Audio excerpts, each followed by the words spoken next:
샬롬. 오늘도 하나님 말씀 앞에 나오신 여러분 환영합니다. 우리 함께 기도하겠습니다. 하나님, 오늘도 우리에게 귀한 말씀 주시니 감사합니다. 이 말씀을 통해서 오늘도 하나님의 자녀로서 살아갈 수 있는 용기와 지혜를 허락하여 주옵소서.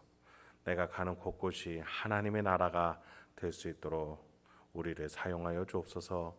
예수님의 이름으로 기도했습니다. 아멘. 오늘 함께 살펴볼 말씀 누가복음 19장 11절에서 27절, 누가복음 19장 11절에서 27절까지 함께 살펴보도록 하겠습니다. 예수님이 예루살렘에 가까이 오시면 오실수록 제자들은 긴장감을 늦출 수가 없습니다.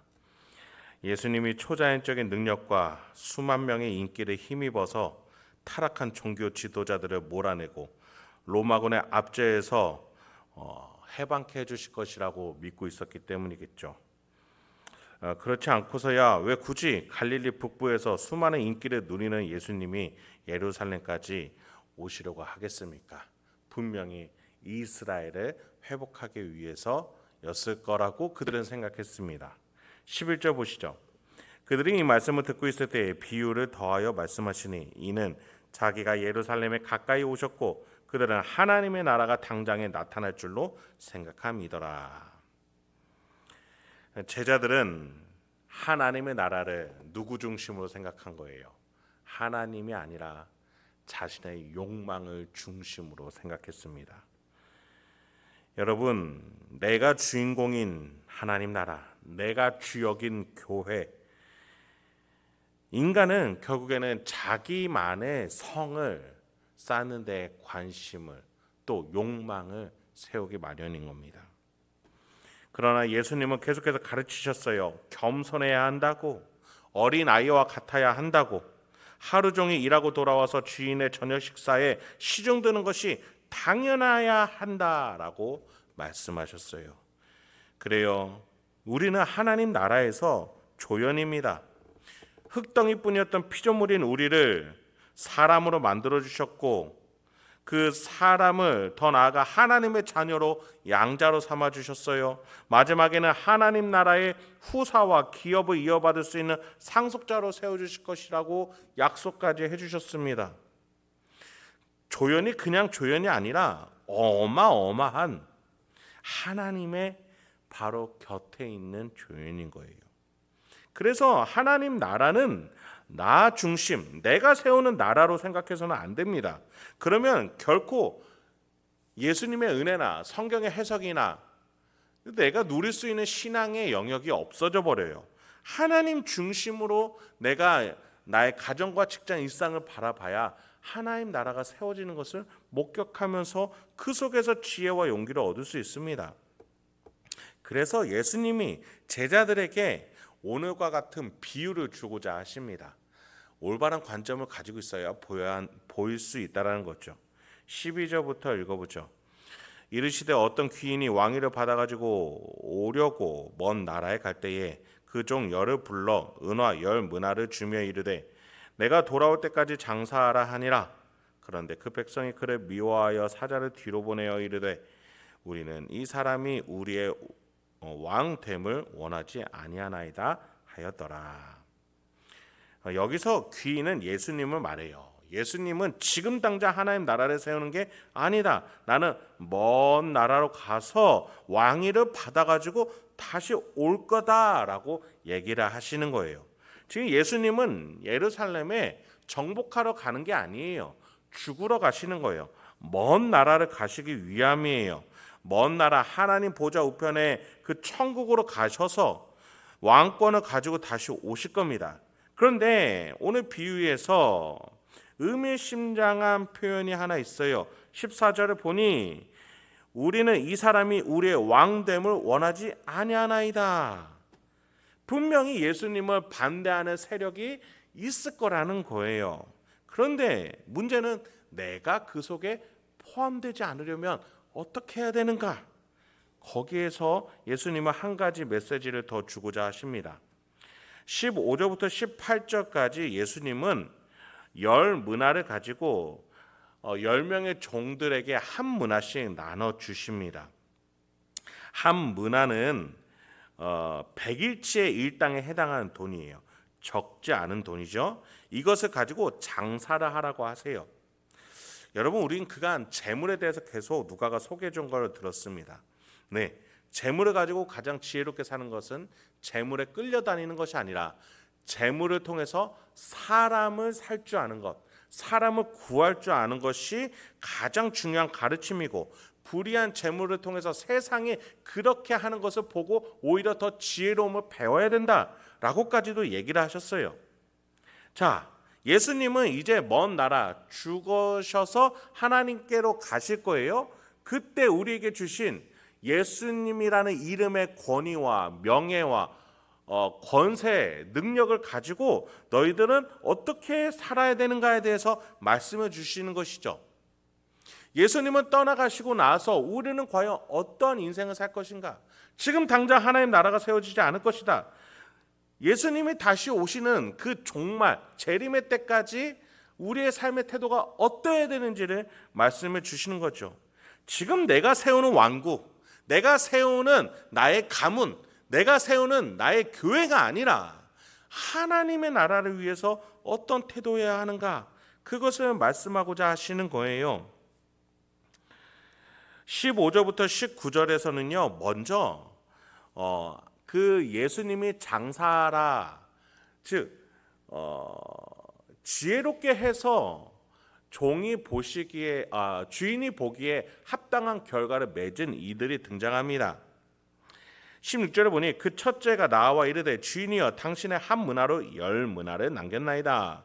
주인이 이르되 잘하였다. 착하고 충성된 착한 종이여 네가 지극히 작은 것에 충성하였으니 10고을 권세를 차지하라 하고 10배의 결실을 맺었어요. 그리고 그 뒤에 제가 읽지는 않았지만 또 한 종은 5배의 결실을 맺었어요. 그 대가로 고을을 다스릴 권세를 주십니다. 이 귀인이 왕위를 받아가지고 와서 왕이 됐어요. 그 왕의 권한을 나눠주는 거예요. 작은 것에 충성된, 즉 이 현세의 작은 것에 충성된 자는 저 하나님 나라가 진짜로 임하는 그 날에 완성되는 그 땅에 우리는 대리 통치자로 세워주실 것이라는 거예요. 지금 여기서 재물을 가지고 한 사람을 구할 줄 아는 작은 일에 충성된 자는 우리가 내세로 가서 어마어마한 나라들을 다스릴 왕이 된다라는 거예요. 한 사람을 사랑할 줄 아는 자가 한 국가를 사랑할 줄 알게 되게끔 세워주신다라는 거예요.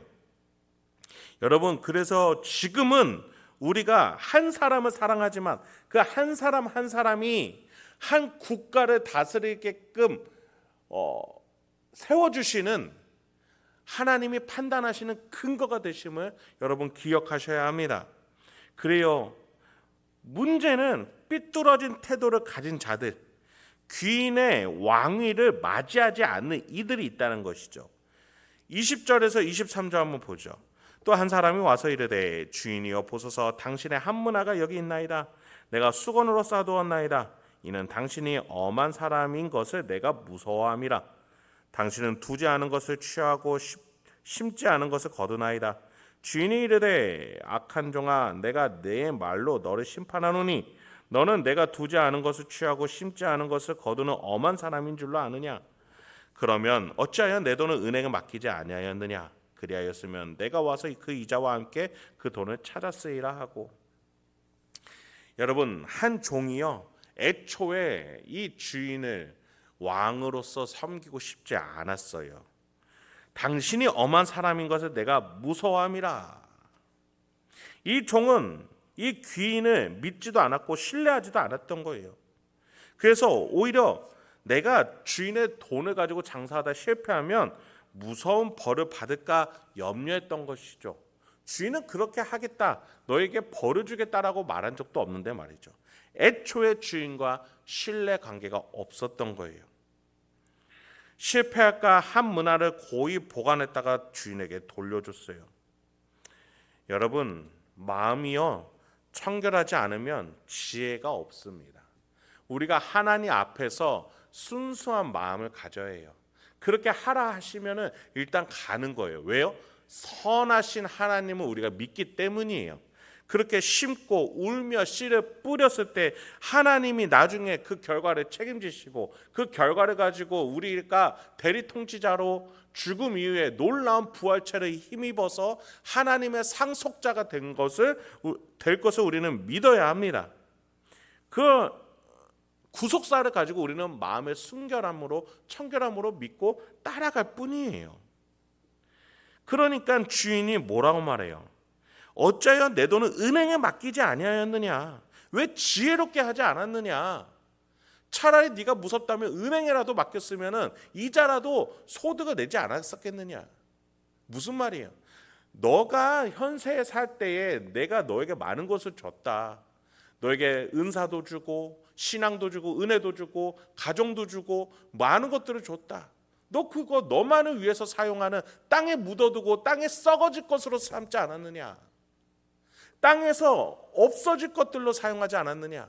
만약에 네가 그것을 조금이라도 세속적으로라도 지혜롭게 했다면은 너는 반드시 거기에서 뭐라도 남겼을 거다. 그러나 너는 그걸 없애뜨리지 않았느냐? 여러분, 지금 여기에서 예수님은 우리에게 분명하게 말씀해 주세요. 지금 여기에서 돈을 불려라 그 말씀하시는 게 아니죠.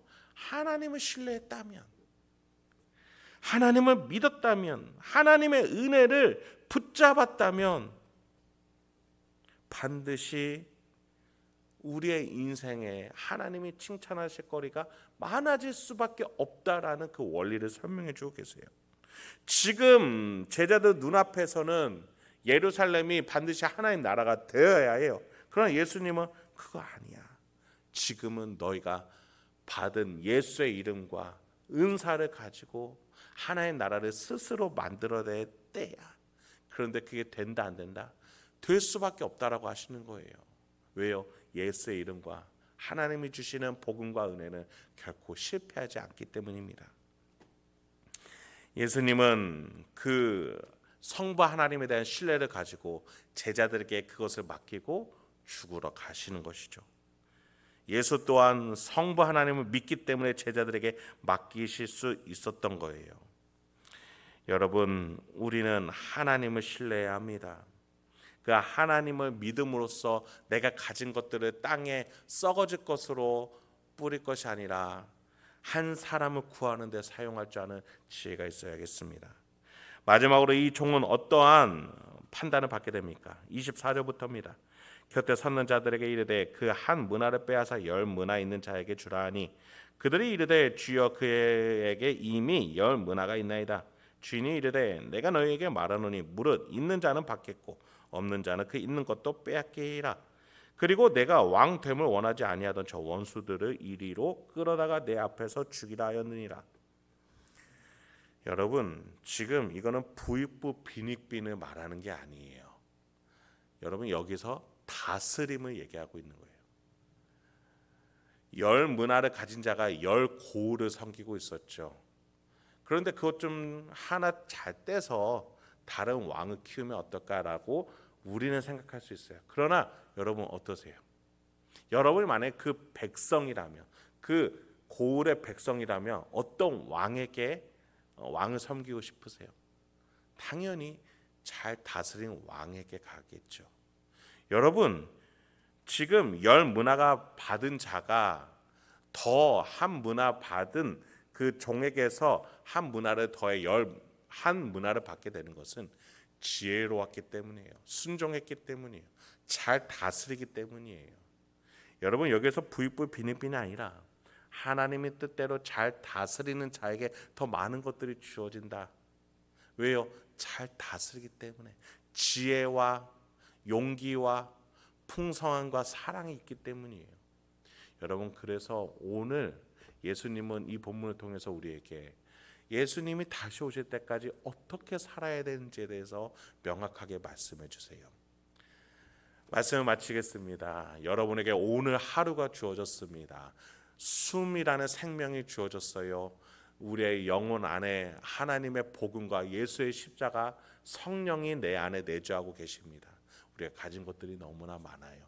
그것들을 통해서 또 하나님 주신 많은 물질들을 통해서 내 이웃에게 또 나의 가족과 지인에게 예수님을 닮은 모습들을 소개할 수 있고 거기에서 하나님이 드러내 보여주시는 한 영혼이 있다면 그에게 복음을 전할 수 있는 그렇게 마지막에 착하고 충성된 종이라고 상속자로 또 다스린 자로 세워질 수 있는 저와 여러분이 되길 소망합니다. 함께 기도하겠습니다. 하나님, 오늘도 우리에게 귀한 말씀 주시니 감사합니다. 이 말씀을 통해서 오늘도 우리가 어떠한 태도와 어떠한 방향으로 살아갈지에 대해서 다시 한번 고민하고 묵상할 수 있는 우리가 되게 없어서 더 나아가 지혜와 용기와 기쁨 주셔서 내가 가는 곳곳을 하나님의 나라로 만들기에 가장 우선순위로 작정하고 나아갈 수 있는 우리 성도님들과 제가 되게 없어서 가는 곳곳에서 내가 붙잡아야 할 복음을 전해야 할 예수님의 모습을 소개해야 할 영혼들은 누구인지 주여 알려주시고 드러나게 하여 주시옵소서. 예수님의 이름으로 기도했습니다. 아멘.